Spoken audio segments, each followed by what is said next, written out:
So Silverstone ready for race 2 of the weekend in the Formula Renault 2-litre NEC. Yesterday we had a race won by Max Deforny, his second of the year, and we're looking good for what promises to be another exciting race. 25 minutes will be the duration, and based the grid on a separate qualifying session, we'll see whether or not it's going to be Lando Norris, who missed yesterday's race after retiring on the green flag lap with a gearbox problem, who can convert his pole position into a race win. He's the man to beat, certainly in terms of qualifying pace, but he's got British driver Will Palmer with him at the front of the grid. There is Lando Norris driving for the Josef Kaufmann team, hugely frustrated after yesterday. He had this mechanical or electrical problem, really, that prevented the downshift. And so he's on the grid now, raring to go, but as far as Lando Norris is concerned, big loss of points yesterday, hugely frustrating for him. He splits his time between this and the Euro Cup and the BRDC's British F3 Championship, and it's an all-British front row because you've got Will Palmer, the younger of Jonathan Palmer's two sons, in the R-Ace GP car. And while brother Jolyon is away at the Spanish Grand Prix, Will comes to Silverstone, where he's raced in the past in junior single-seaters in the old British equivalent of F4 by name, and Will Palmer for R-Ace GP, outpacing the championship leader, Dorian Boccolacci, who yesterday finished second to Max Deforny. He was a winner at Monza. And so Boccolacci for Tech 1 Racing is going to be eager here to try and gain ground. It's another venue he's raced at before. He drove in Formula 3 here a year ago. Their fourth on the grid is Max Deforny. Now, Max yesterday taking a second victory of the season. That's helped him in the championship. He is now second, 8 points back on Boccolacci. But the trouble for him being that he lost quite a lot of points early on in the year at Monza, where he had, like Norris yesterday, this electrical problem causing the gearbox to go haywire. There's Jehan Daruvala lining up fifth on the grid, third in the championship now. The championship situation is that Boccolacci has 70 to the 62 of Deforny, 57 for Jehan Daruvala, Palmer 48, Nikita Troitsky 46, and Alex Gill has 39. Julien Falcharo there is the man that lines up sixth on the grid. It's a one-by-one staggered grid for the Formula Renault 2-litre NEC. And looking further back upon the grid is Vasily Romanov, one of the many Russian drivers that is in Formula Renault these days. And Vasily will, I'm sure, be able to make some progress from there. He's outpaced one or two more experienced drivers, so the portents are good. Vasily Romanov, who has got quite a lot of Formula Renault experience because he's raced in the Alps series, the now defunct Alps series, and also in the Euro Cup as well. So he knows his way around a Formula Renault single-seater pretty effectively, no argument about that. The grid is complete, I think. We should have 24 cars on it, the last one being Julia Pankiewicz, the Polish 16-year-old. And Kasper Larsson is also the driver to be found on the back of the grid. He was the penultimate qualifier. Let's have a walk down the grid then, staggered grid. So to your right as you look is Lando Norris, and look left and you'll find Will Palmer's red and white R-Ace GP car. The orange and black livery of Tech 1 Racing for Dorian Boccolacci, the championship leader, on your right, and then Max Deforny, second generation racer, in the pale blue livery for R-Ace GP is next. Then in the Force India colours is Force India junior driver Jehan Daruvala, and then you've got Julien Falcharo. Let's go quicker, find Vasily Romanov next, and then Alex Gill. Callan O'Keefe comes next on the grid, and Sasha Fenestrez behind him. Ferdinand Hansberg on the right, James Allen up against the pit wall. Then it's Robert Schwarzman and Nikita Troitsky fifth in the championship. Bruno Baptista is on the right now. Hugo de Sadelier up near the pit wall. Then it's Enrique Chavez, orange car. Bartolomé Miretsky's black and green. Finlay Hutchison, the Scot, ahead of Nersis Isikian. Then it is David Porcelli, first time out this year. Lawrence Herr is next, the back of the grid, Kasper Larsson, and there, Julia Pankiewicz. That is not only how rapidly you can go down the grid on the Segway, but it's the whole look at the Formula Renault NEC grid as we get set for the warming up lap. They'll have one last opportunity to urge a bit of warmth into the Michelin rubber on which they all run. The championship, a regular support act to the Blancpain GT Series Endurance Cup. They've already had 2 races at Monza. From here they have 2 at the Hungaroring, then at Spa, and then they go to Assen supporting the popular Gamma Racing Days. Then it's to the Nürburgring and Hockenheim at the end of the season, where they get 3 races in support of the German GT Championship. So the field released onto this last warming up lap, an opportunity to try and get some warmth into the tyres. And let's see whether Lando Norris is going to be able to score a first win of the year in the NEC. He's had victory in the Euro Cup, but now let's see what pans out for him this weekend. Let's have another reminder of how the grid lines up. Lando Norris and Will Palmer on all British front row. Dorian Boccolacci and Max Deforny. France ahead of Belgium on row 2. Third row, Jahan Daruvala, and then Julien Falchereau, the Indian driver, ahead of the Frenchman. Row 4 is Russia and Britain, with Vasily Romanov ahead of Alex Gill. Next row of the grid, Callan O'Keefe, the South African, ahead of Sasha Fenestras. Then it's Ferdinand Habsburg, who got airborne here in the Euro Cup race a year ago. James Allen, the Aussie, lining up with him. He starts from 12th. 13th on the grid is Robert Schwartzman, and then it is Nikita Troitsky who will line up alongside. Then Bruno Baptista and Hugo de Sadelier. He goes from 16th on the grid. 17th is Enrique Chavez for ABF. And then Bartolomei Miretsky starts 18th ahead of Finlay Hutchison, and Nersis Isakian next on the grid. David Porcelli missed Monza, but he's here this weekend, and he's ahead of Lawrence Heur on the grid with Kasper Larsen and Julia Pankiewicz to round out the grid. So yesterday's race was devoid of safety car, but full of drama. 13 laps they got in. That is going to be the target then. The fastest lap of yesterday's race was done by Max Deforny at a 1:58.7, so the quick guys can do under 2-minute lap times. And with everybody having the same car, they're run by different teams, but it's the same base product. It's down to how you get the best out of the package. You've got to go to the right team, you've got to get the right engineer, and by everybody having the same equipment, it does illustrate who the real stars are. And there's the next wave of single-seater guns making their way now up past the wing and then on towards the right-hander at Abbey. David Addison and Charlie Butler-Henderson trackside for what promises Charlie to be another very lively race, as all these Formula One wannabes prove how good they are. Yeah, exactly, yeah. Single-seaters, this is definitely a great proving ground for the young and up-and-coming hopefuls, definitely. And with Renault obviously owning their own Formula One team, this is a perfect stepping stone by having their own single-seater series, really, which they have for many, many years. Yes, Norris yesterday, very unfortunate start. He basically came straight into the pits on the formation lap. And there were a few little fracas throughout the paddock, really, which was quite entertaining, really. But they're weaving their tyres, getting nice and warm, getting everything ready up to temperature, or as best they can do, down that long Wellington straight. Oh, we got a spinner. Now that's a bit ordinary. Oh. Well, it seems to be becoming more ordinary, doesn't it? Well, yeah, exactly. But the whole idea is to do this lap for safety, not to have an incident on it. Let's try and pick up who it is from near the back of the grid. Nikita Troitsky. Not everybody has gone past, so he can get back to his grid position. Only if you fall to the very back do you have to stay at the back. But let's have another look. Just jinx. Too aggressive, cold tyres, round it goes. Yep. Simple as that, really. Yeah. Must try harder. Not spinning on this formation. Yes. So he'll now be rushing his way around to the grid, ready to get going again. Ho ho. Right. So end of the formation lap. It's going to be the one-by-one stagger.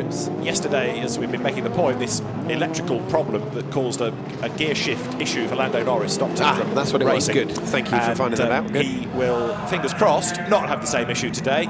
He's done probably more miles than anybody else in racing cars. I mean, when he did Ginetta Juniors 3 years ago now, they did exclusive track hires, and he just drove round and round and round and round for days on end. The same in the last couple of years. He's not gone into one championship. You know, last year there was the MSA Formula and the German F4 Championship. This year he's doing this, he's doing the Euro Cup, he's doing the BRDC British F3 Championship. So barely is he ever out of a racing car if you factor testing into it as well. So Lando Norris, the diminutive Brit, certainly does a huge amount of miles, and let's see how he shapes up now against Will Palmer, last year's BRDC F4 champion, the winner of last year's BRDC McLaren Autosport Young Driver of the Year award as well. So the grid is complete, 25 minutes, not a set number of laps, but we're aiming to be around 13 by way of laps. We're about to go racing. Round 4 of the Formula Renault 2-litre NEC is go. Great start by Norris, who is away very, very rapidly indeed. Down towards Copse Corner, he moves across, he defends the line. Will Palmer slots in second behind him. Dorian Boccolacci goes third. Everybody safely round Copse, although inevitably one or two run way, way, way wide over the curb, all back on again. And now up towards the dauntingly fast Beckett's S's for the first time. Sharp intake of breath at this point. Are they all going to wriggle through safely? They are. And look at the way that Norris has almost checked out already. He's definitely making up for yesterday. Yesterday was an absolutely shocking day for him, as they're 4 abreast, I think 3 or 4 abreast back at Maggots and Beckett's complex there. But yes, Norris, look at that already. Yeah. What a commanding lead. He's a good 3 car lengths in front, and that is exactly what he needs to do, rather than getting the slipstream from the other cars behind him, as we got being pinched on the inside there on the way into Stoke Corner. That was some brave stuff by Alex Gill in the blue and white Mark Burdett car up on the inside. Didn't quite pay off for him, but not for the want of trying. Down to the end and of it's Vale. still going. Yes, yeah, we're not done yet. And it's going to be like this, isn't it, for the next, hopefully, 24 minutes. They come up through Club Corner for the first time. Because Silverstone is such a long lap and a wide lap, and it's got different aspects to it, it is one that these cars can overtake on, can slipstream around. And you can see there Max de Forney up the inside, keeping his place against Johan de Reuveler as they go into Abbey. De Reuveler under the rear wing, making his way now up towards the right-hander of Village. De Reuveler in the silver-nosed car, the Force India Junior driver, tucked up behind Max de Forney, yesterday's winner, but coming under attack as well because they're all stacked up behind him out of the loop for the first time through Aintree. So you've got Lando Norris on his own, and then Will Palmer versus Dorian Boccolacci for second place. There you can see them in the distance, further up the road. Down they come. One or two more being oh so aggressive there, trying to break the toe from the car behind, but working their way down towards Brooklands. Once again, Alex Gill tries to make his move up on the inside. This time it's going to pay out for him. And also, as they work their way to the end of the lap, Lando Norris chipping away within the sectors, building the advantage. So dropping down the order there, Vasily Romanov. The leaders come up towards Woodcote. We'll see what Lando Norris's gap is at the end of lap 1. He will go through in a moment, break the timing beam. He's 0.8 of a second up. I actually thought it might have been more, given the way that he built the advantage at Beckett's. But Palmer, then Boccolacci, then de Forney, then de Reuveler, and then in 6th place, Julien Falchereau hunting him down. But Norris in the pound seats now. He's got the commanding advantage. Yeah, definitely. Will Palmer definitely struggled yesterday, so hopefully he's changed his setup. And Norris, obviously, you were saying that he's done so many miles around most UK or European circuits. He didn't do any miles yesterday because he had a problem. So he's definitely making up for the lack of track time that he missed yesterday. Advantage doesn't look that great now as you look at it from that camera angle, but 8/10 in racing terms is actually quite a lot. And look how close they all are. As they get to the end of the first sector, which is a third of the way down Hanger Straight, the gaps are coming down, and cars further back in the pack are doing a best sector time, yep. And that's a tow, isn't it? Yeah, that's a tow. So yeah, so cars tucking up behind the car in front, using that car in front as like a brick, as it were, sort of pushing the air out of its way and using it to slipstream the car in front. So yeah, it's pretty close stuff. And Club Corner, we've seen a lot of incidents there at Club Corner. As soon as that corner was reformed and reshaped, etc., we've seen a lot of nasty accidents there. But that's what a racing circuit's all about. It's all about being challenging. Absolutely, keeping out of trouble. That was Lawrence Herr you saw a moment ago trying to battle his way through. This is Village, tight right-hander, named after Silverstone Village, not John Village, team manager. And that is, I'm afraid, an accident waiting to happen. It's the AVF car, Enrique Chavez, getting up the inside of the Russian driver. He's damaged his own car, so Chavez will be bound for the pit lane. And can the SMP car get going again? Let's see. Down towards the end of the lap then, so as the cars work their way through Brooklands, getting going eventually is Robert Schwartzman, the Josef Kaufmann car, but the SMP back driver sets off once more. The leaders have gone by, and now Norris does have a bigger advantage. It's over a second, whereas Palmer and Dorian Boccolacci are together. Boccolacci not quite close enough to dive up the inside going into Copse Corner. Fastest lap of the race done by the man that's fourth now, Max de Forney. So in real terms, the leading quartet all concertinaing up now.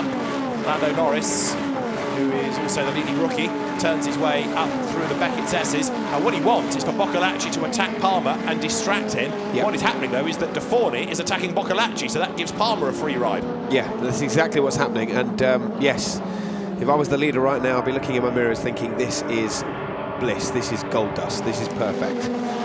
Now there, with his damage, Enrique Chavez battles on. Robert Schwartzman did rejoin, but he's only got as far as the pit lane after the contact that we saw up at the loop a lap ago.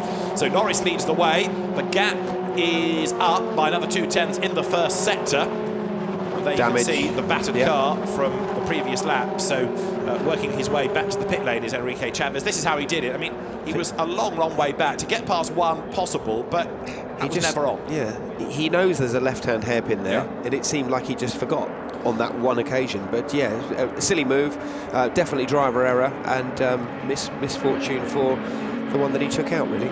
Yeah. So Robert Schwartzman in the pit lane and going hopefully back into the race if the damage is not too great. Might have been a puncture given the way that the cars collided, we will see. So 5 minutes down, battles rage, and Lando Norris, yet to win in the NEC, leads at the moment by 0.11 of a second. There's James Allen, the Australian, going through. Another experienced Formula Renault pilot because he's done the Euro Cup and the Alp Series in the past as well, so he knows his way around the car very effectively indeed. Through Brooklands they turn then. This is lap number 3 now. So Lando Norris leading the way, and the battle pack for second is almost 3 cars as one. You've now got Palmer, Boccolacci and De Forni working their way up towards the timing line. The leader goes through, battles raging further down the order as well there. You've got Hugo de Sadelier trying to gain ground as well. But the lead gap now is up to 1.6 seconds, and this is what Lando Norris needs to do, isn't it? Get away from the rest of them. Into the pit lane is coming the battered car of Enrique Chavez. The race leaders work their way up towards Beckett's, but Boccolacci, he's having a pretty horrible time of this. He can't dedicate all of his efforts to Will Palmer because he's got to defend from Max de Forni. Well, a bit like Lando Norris, Will Palmer, with his dad owning Bedford Autodrome at Thurley, he's also done quite a lot of mileage, and he's a very experienced driver, like Jolyon. They grew up on a race circuit, so they've also done a lot of mileage. And Will Palmer, really, he's not gonna let him pass lightly, definitely, but they are tripping each other up slightly, which is letting Lando Norris crack on. Enrique Chavez there gets a new nose onto the car and should be good to stay on the lead lap. Away he goes. That was quick. Not bad at all, so yeah, he should be back into the race okay.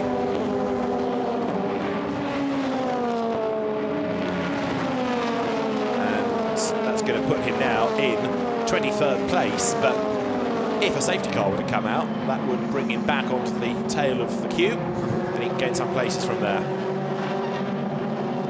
So Lando Norris has the advantage now there. Look, 2nd, 3rd, 4th, 5th and 6th all in a queue now, because not only has Palmer been caught by Boccolacci, who's taken De Forni with him, but Jehan de Reuveler and Julian Faltro have caught up as well. Now, I suppose this is part of it. If you've got a clear road ahead of you, you can push, but then you come across the traffic and you get stuck because you're in the dirty airflow, you go slower. Exactly, and now, Palmer is not holding everybody up as such, but he is bunching everybody up, which Lando Norris is now taking advantage of that. And now all of these guys from basically, this is like a train of 2nd place, really, and they're all under threat, all of them.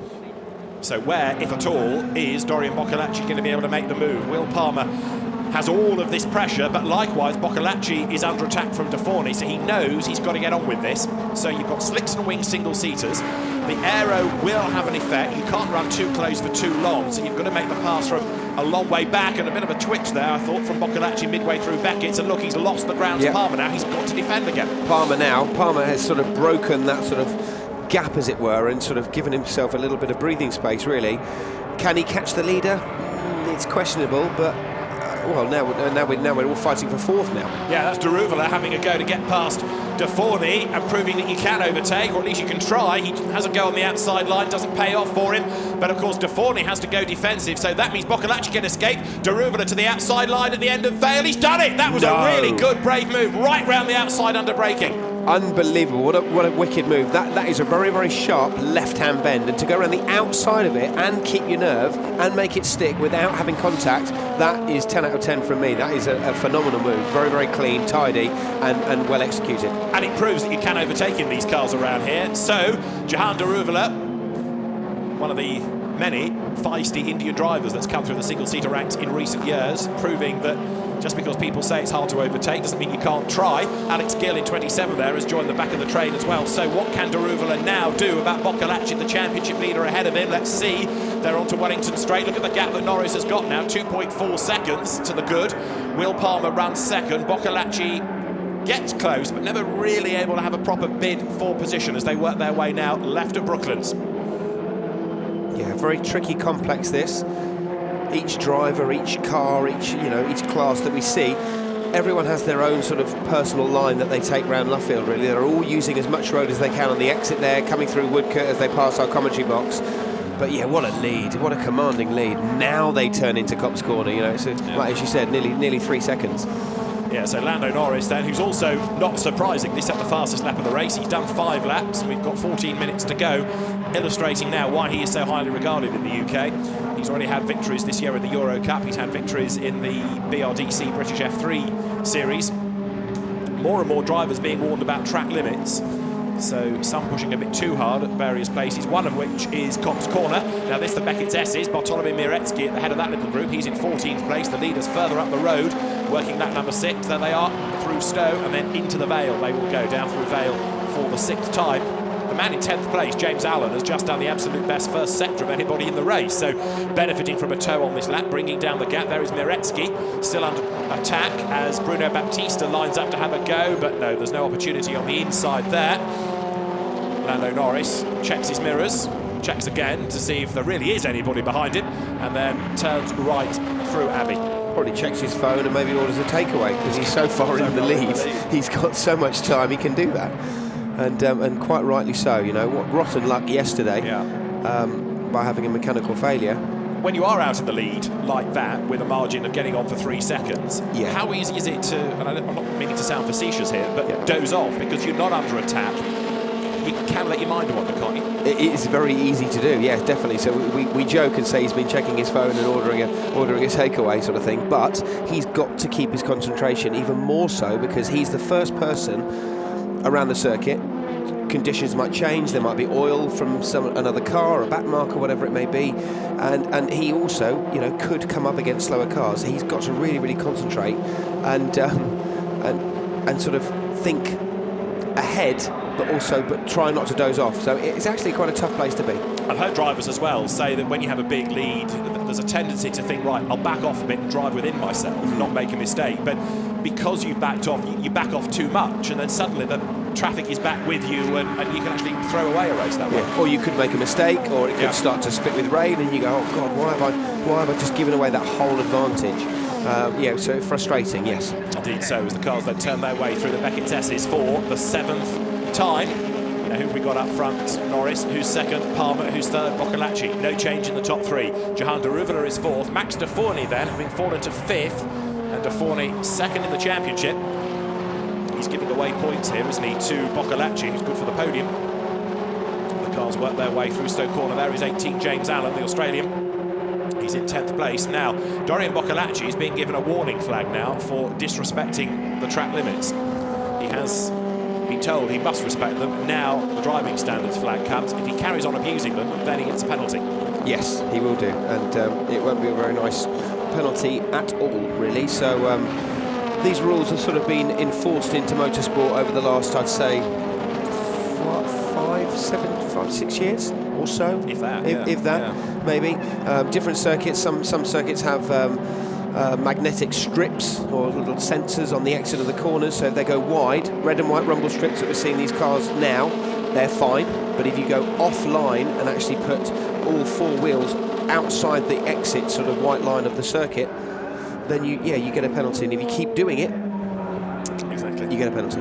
But it's a byproduct, isn't it, of a modern-day Formula 1 venue, because years ago, there would have all have been gravel and a bit of grass, so you don't want to go near that. But now, the extra tarmac for Formula 1 safety gives you the confidence to push, ergo, people push a bit harder and run wide and abuse the track limits. It is a vicious circle, and as a driver, it really does frustrate me, really, because I try and keep as neat, as tidy as I can around the circuit and not put a wheel wrong, but you get other people that gain an advantage on that one lap.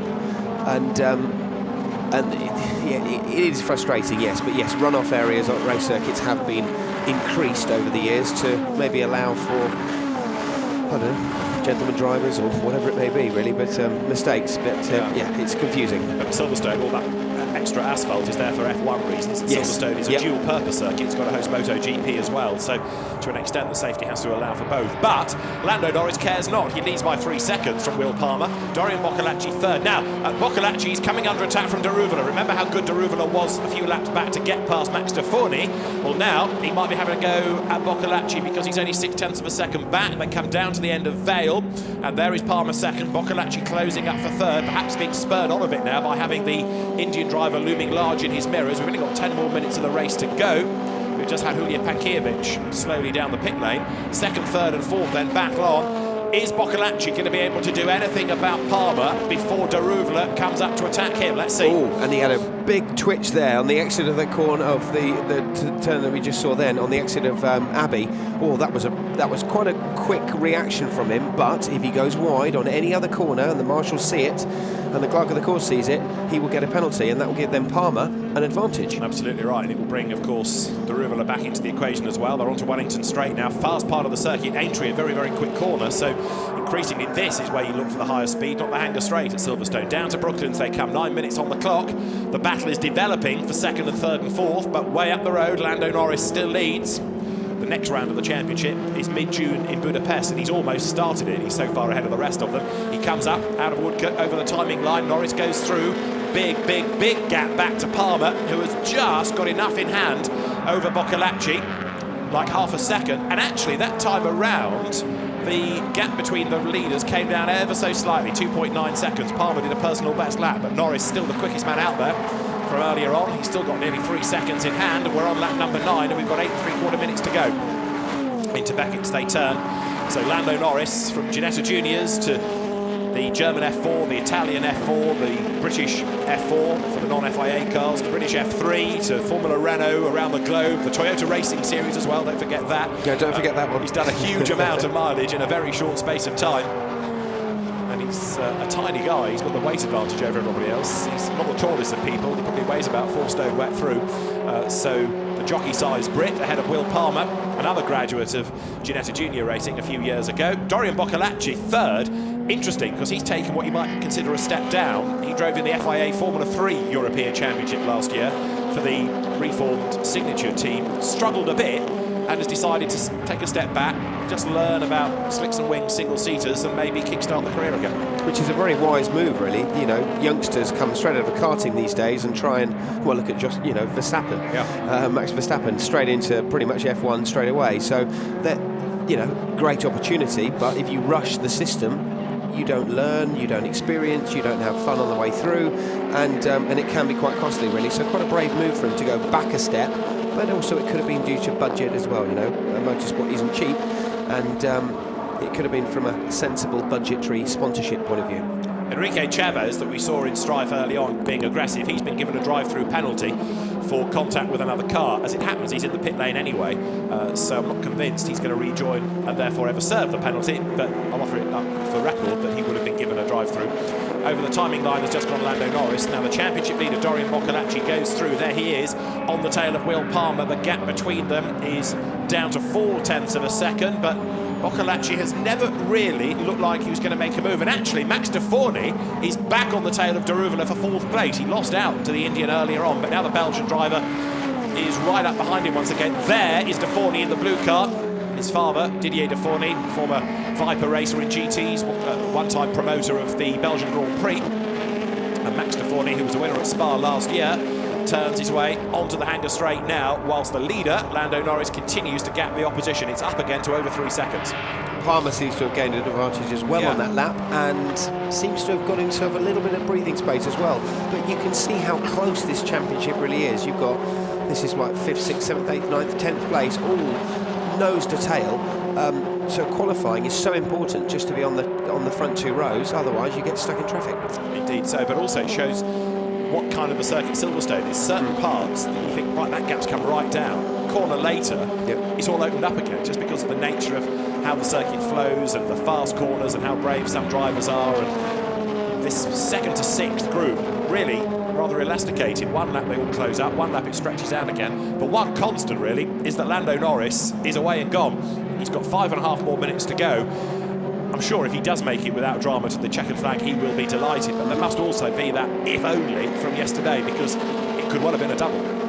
You do start to sort of hear random noises in a race car, and you think, oh, is this going to go, or is that going to happen, or whatever. You do get a little bit paranoid when you are in the lead. Yes, things do start going through your mind, because you've got such a commanding lead, you're out on your own, you're concentrating, you're looking in your mirrors, you know from your pit board that you've only got a few minutes left of the race, so you think, oh, okay, I've got 2 or 3 laps to go. But there's always that what if or but, you know. Well, for Lando Norris, he's only got to hold his breath and cross his fingers for 5 more minutes. There's Bartolomei Miretsky coming under attack as they work their way with Bruno Baptista up on the curbs into Luffield. That was a brave effort. Doesn't pay off yet. It's not done yet either. Wheel to wheel, elbows out. Done. Place gained. Track limits and done. And done, exactly. Right. So, in the end, Miretsky loses out, or does he? Because as they come over the timing line, he fights back, down towards Copse Corner. Hugo de Sadelier, apologies it is, who's got ahead of now Miretsky. So track limits. Wider again he goes. I'm waiting for it to come up on the screen now, the same car number. ... So Miretsky losing places, losing the right line, and also he's about to lose another one because there up the inside, that is Bruno Baptista now making it stick. De Sadelier got past both of them. Now Baptista goes through. So Bartolomé Miretsky kind of put off his stride. Once he loses one place, loses the rhythm, loses the flow, puts himself on the wrong line, and more come flooding past him. Down towards Stoke Corner, thinks about making a move back up on the inside. All of this is 14th, 15th and 16th. And sometimes you get the better battles down the order where people are making mistakes, whereas the real stars up front run on rails. Big lock-up, though, there by Hugo de Sadelier at the end of Vale. And that's Alex Gill in the blue and white Marc Burdett car you're looking at, ahead of Vasily Romanov for Fortec Motorsports, Richard Dutton's team. So two British squads in battle here. Fortec with cars in pretty much most junior single-seater categories these days, although not FIA Formula 3. That's an entry that's dropped by about a third for this year, but Fortec has always supported Formula Renault. And it's fascinating, isn't it, to see how things have changed over the last decade or so, from almost every country having a very, very strong domestic championship. Now you've got just the Euro Cup and this, the surviving regional series. You know, the Alps series has gone, so it's just the NEC and the Euro Cup. And this, with arguably better venues, certainly is very attractive to the drivers. 3 minutes to go now. Lando Norris leading by 3.2 seconds. Palmer second, Boccolacci third. There's Daruvalla fourth, and Deforny has dropped back. Half a lap ago, he looked like he was on the tail. Yes, no, he's definitely dropped back. Whether his tyres have gone off, whether the car's starting to handle a little bit weird halfway through the race, or he wouldn't have given up. But there are certain things that you think, okay, they're points, I'm safe. Car's not feeling right, I can't pass Palmer. You know, there's lots of things that could be happening, but look at that lead. That is a lovely sight if we were on board with that driver, because he'd be just thinking, wow, this is great, I've built up all this buffer. And Palmer as well, nice to see him not under threat. Great move though earlier though, great move from that young man around the outside of Stowe Corner earlier. That was awesome. Yeah, Daruvalla having that brave move, wasn't it? At the end of Vale, a lock up there, coming into the approach to club at the end of Vale on this, the 12th lap, and they are going to get one more lap out of the race. There is less than a lap time left in it, but they will get back to the timing line before the clock hits 0. So this is lap 12, it'll be 13 like yesterday. Lando Norris then the race leader, and this is going to kickstart the championship for him really, because he's way back in 7th. He got two decent results, but not stellar results out of his Monza weekend. But this is going to be very important. It's a long championship, you've got to score and score well.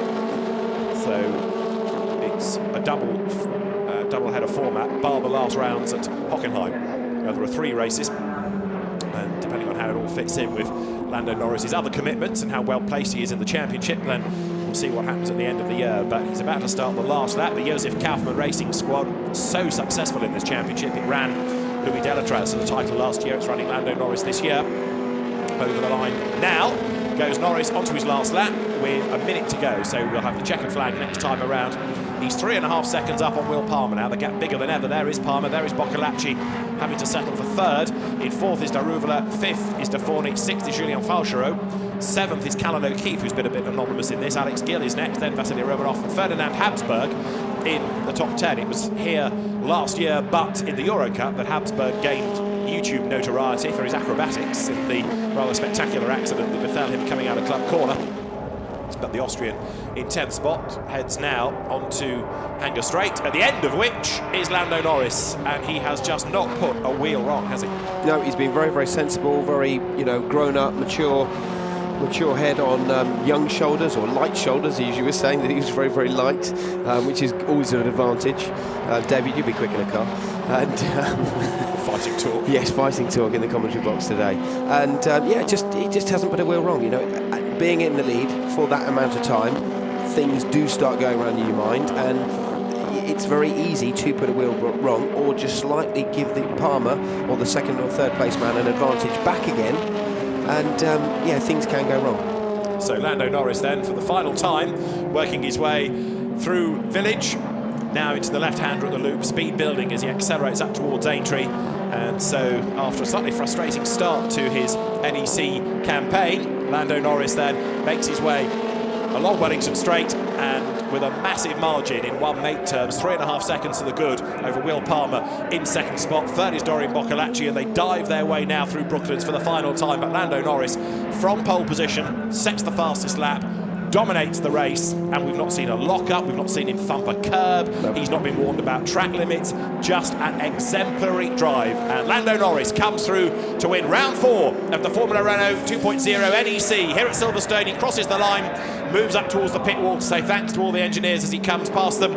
Will Palmer will take second, Dorian Boccolacci third, and just for fourth, Jahan Daruvala, because only a 10th back at the end there was Max Stephani fifth. Sixth goes the way of Julien Falchereau, seventh Callan O'Keefe, Alex Gill eighth, Vasily Romanov ninth, Ferdinand Habsburg rounds out the top 10. And the rest of the field comes pouring through. 11th spot goes the way of Nikita Troitsky. 12th, James Allen, he dropped down towards the end a little bit. 13th, Sasha Fennerstrass, in 14th place, Hugo de Sadelier, who made progress in the end, as also did Bruno Baptista. There, coming towards us, down in 16th place, Bartolomei Miretsky. And for 17th, it was Narcis Isakian. 18th will go the way of Finlay Hutchison, the youngest driver on the grid. The 16-year-old, born in the year 2000. And can't even drive to the race circuit. No, that's right. It's crazy, isn't it? Absolutely, yeah. So he's 18th. 19th in the end was Casper Larsen. 20th went the way of 38, David Porcelli. Then it was Lawrence Herr, 21st, and they were the only finishers. We lost Enrique Chavez, Julia Pankiewicz and Robert Schwartzman, as we'd seen earlier on. So it's a British 1-2, and Lando Norris wins then. Will Palmer takes second, 4 seconds being the margin. You don't get extra points for a big gap, but it's often intriguing just to see how a driver wins by such a big margin, and therefore evidence of how hard they push race long. And it was something that Charlie was talking about during the course of the race, the need to keep your concentration up. So in a sense, treat every lap like a qualifying lap, give it maximum commitment. And Lando Norris, with just an inch-perfect drive, bags his first win in the NEC this year. Will Palmer second, ahead of Dorian Boccolacci in third spot. Jahan Daruvala taking fourth, ahead of Max Stephani in fifth. Sixth goes the way of Julien Falchereau. Callan O'Keefe comes back to the series and is seventh, ahead of Alex Gill. Eighth, ninth is Vasily Romanov. And the top 10 rounded out by Ferdinand Habsburg. After that, Nikita Troitsky and James Allen complete the first dozen. Confirmation that Sasha Fennerstrass was 13th, ahead of Hugo de Sadelier. Bruno Baptista 15th. Bartolomei Miretsky seemed to have lots of battles, but only to try and repel people. He was 16th, ahead of Narcis Isakian, then Finlay Hutchison, with Casper Larsen, David Porcelli and Lawrence Herr completing the finishers. Chavez, Pankiewicz and Schwartzman not getting to the end. So the cars making their way down the pit lane. It's a clever calendar as well, this, for the Formula Renault 2.0 NEC, because they go to a majority of venues that are capable of hosting Grand Prix, and therefore part of that driver training. So there's Monza on the calendar, there is Silverstone, there's the Hungaroring, there is Spa, there's the Nürburgring, there's Hockenheim, depending on which of the two German circuits gets a German Grand Prix at any one time. Both, of course, are up to Formula 1 standards. So Assen is a bit of a quirk, because that's very much a national level Dutch circuit, but the rest of the calendar takes them to Grand Prix venues, and it's a great idea. It gives them lots of experience for the next stage of their career, whether it's GP3, GP2, International Formula 3, or ultimately Formula 1. How far will this man go? Lando Norris has certainly been a very impressive drive this morning. Yeah, very impressive, very dominant. Taking his steering wheel off, he's got his hands device on. He'll be training down the gym, I would have thought, over the last few months. And there he goes, gets out. Steering wheel back on to meet the rags. Yeah, calm, cool and collected at the moment. Yeah. Oh, he doesn't sound on the bonnet, on the nose, like most drivers do these days. But a very modest celebration, not the most demonstrative of drivers. So out of the car gets Lando Norris. And you've got in the background Will Palmer and Dorian Boccolacci. There is Dorian, with his Christian name and his number written large, along with a tribute to Jules Bianchi on his back as well. Jules' death last year was affecting quite a lot of the junior single-seater drivers, understandably. Doesn't look very happy, does he? Well, Lando Norris, no, he's just barely won a smile. race. Yeah, I'd be jumping up and down and having a right old laugh with my team. But very, very serious young man, or a serious celebration anyway, but very focused, obviously, on his career, which, you know, and rightly so. Will Palmer's there as well, having bagged second spot. And the drivers will make their way up to the podium in a moment. So the championship's organiser, Ralph Weishaupt, is there ready and waiting for the drivers. He'll be on hand to present trophies. But let's hear from Lando Norris, our race winner. Dakota Jane is down in the pit lane, and she is with Lando Norris, or we'll get to Lando in a moment. So as soon as possible, we can hear from our race winner. The drivers in the Parc Fermé area, and they'll make their way up to the podium very, very shortly. The car's held there, so the technical team can just check that they comply with the regulations. And as soon as they are happy, a result gets confirmed. But Lando Norris, just such an impressive drive that, we've been saying, not put a wheel wrong throughout. As you said, no track limits, no missed gear, nothing. So we have got Lando Norris, and Dakota Jane is ready to have a word with our British winner. Lando, you experienced some problems yesterday, but you've brought it back today with a dominant win. Congratulations. Thank you. Yeah, I mean, a bit unlucky yesterday, obviously, but I'm happy with the result today. The team did a great job in getting the car fixed, and yeah, having a reliable car is always good. So, yeah, big thanks to the team, and hopefully we can have a few more results like this. Congratulations. Thank you. So Lando Norris, much relieved with today, and he will make his way up to the podium in a moment. Picks up his crash helmet. The championship officials say, right, follow me, and they'll head to the podium. Lando Norris also is the winning rookie. First year in the championship. It's strange to think of him as a rookie because of everything else he's done, but under the regulations, first year in Formula Renault, okay, you're a rookie driver. It is quite a nice place to be when you pull in and you get sort of marshalled into the first, second or third spot, and you're hot, you're sweaty, you're trying to get out the car, and you got literally the officials of the championship are giving you a hat and giving you a bottle of water and saying, quick, podium, podium, because obviously the timetable is very, very tight at race weekends, and you don't really get much chance to sort of celebrate or do interviews with the team really, but they've got a job to do. Indeed so. The trophies are there, and so in a moment we will have the drivers brought forward, with Dorian Boccolacci for his third place, Will Palmer for second, and Lando Norris for the top step. There is Dorian Boccolacci. The Tech 1 Racing driver steps forward, goes to the far end of the podium. Will Palmer for RAce GP celebrates second place. And Lando Norris, what a contrast, 24 hours makes from not starting yesterday, top step of the podium at the end of race 2 of the weekend. Two British drivers then lock out the top 2 at the end of our second Formula Renault 2-litre NEC race. A win for the Josef Kaufmann team, represented on the podium as well, but it is a British winner to start the day at Silverstone.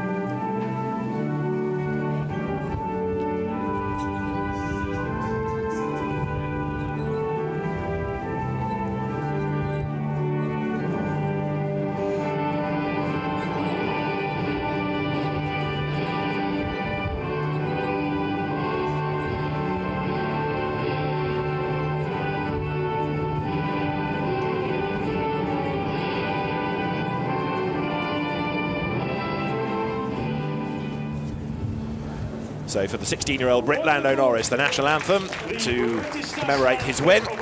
And Ralph Weishaupt, the championship's organiser, steps forward with the trophy and presents that to Dorian Boccolacci, who will keep on racking up the points.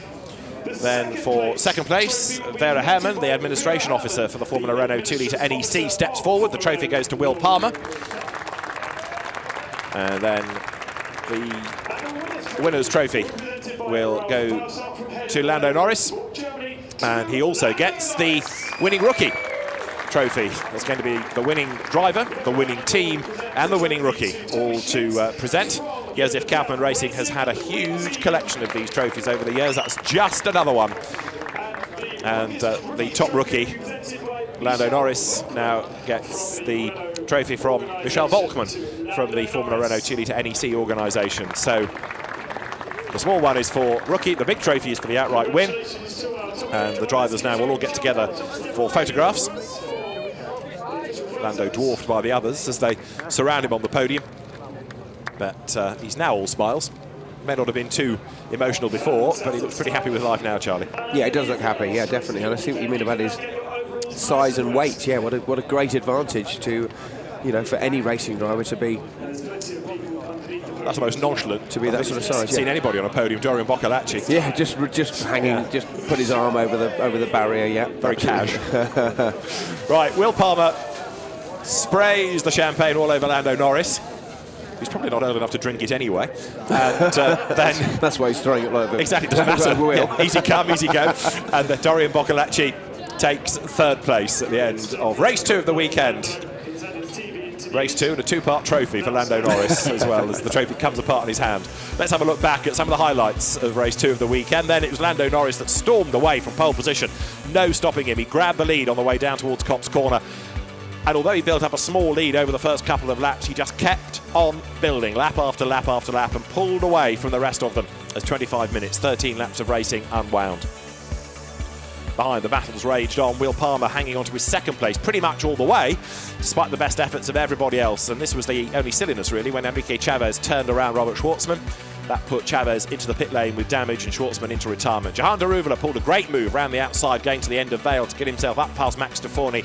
Deforny did try to fight back, but was never really able to do anything about making a retaliatory move against the Indian driver. And nor could Daruvala move up the order. He would stay fourth. Bartolomé Miretsky was coming under attack, and Hugo de Sadelier eventually found a way past him. He gained ground on the inside, and de Sadelier took 14th place. But Lando Norris was the man as he came through to score a resounding victory. 4 seconds to the good. The championship will move next in mid-June to Budapest. For now, from Silverstone, thanks for your company. From Charlie Butler-Henderson and from me, David Addison, it's bye-bye.